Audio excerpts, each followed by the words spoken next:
So we are meant to hear from God for ourselves. So on Sunday, this was July 20th, 2025, I heard a message from Pastor Q. This message that I'm about to share is really heavily influenced by Pastor Quincy Stratford. So he shares that we should be hearing from God for ourselves. And so I'm going to share an experience that I had in the service with God. So as I was sitting in the service, even before he preached, so the message that I kept hearing was, not all bow down to Baal.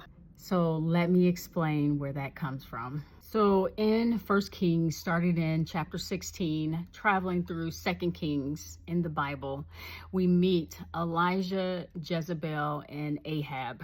Now, Elijah is the prophet of that time, and he is giving prophetic messages during the reign of Ahab.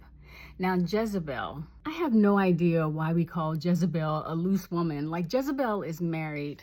But Jezebel really represents narcissism.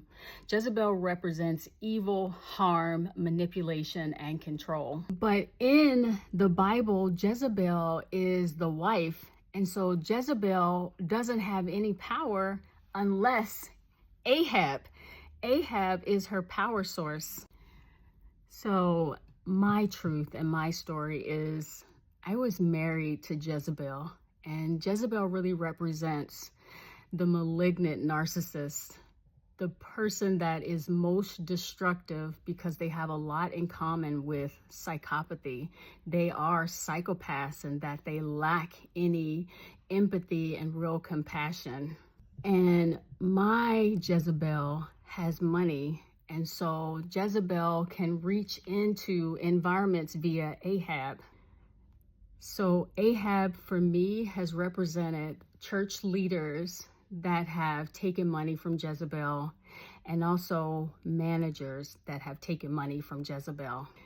Because Jezebel doesn't have any power, it's Ahab that has the power to truly harm. So Jezebel also creates flying monkeys, and that is that Jezebel reaches further by creating and weaponizing family and friends and people around you really to come on board and also commit to harming you. So in church, what I was hearing from God is that not everyone chooses to follow Baal. And what God was saying is relax, that there's not evil that surrounds you here. In this church service, you are not surrounded by evil.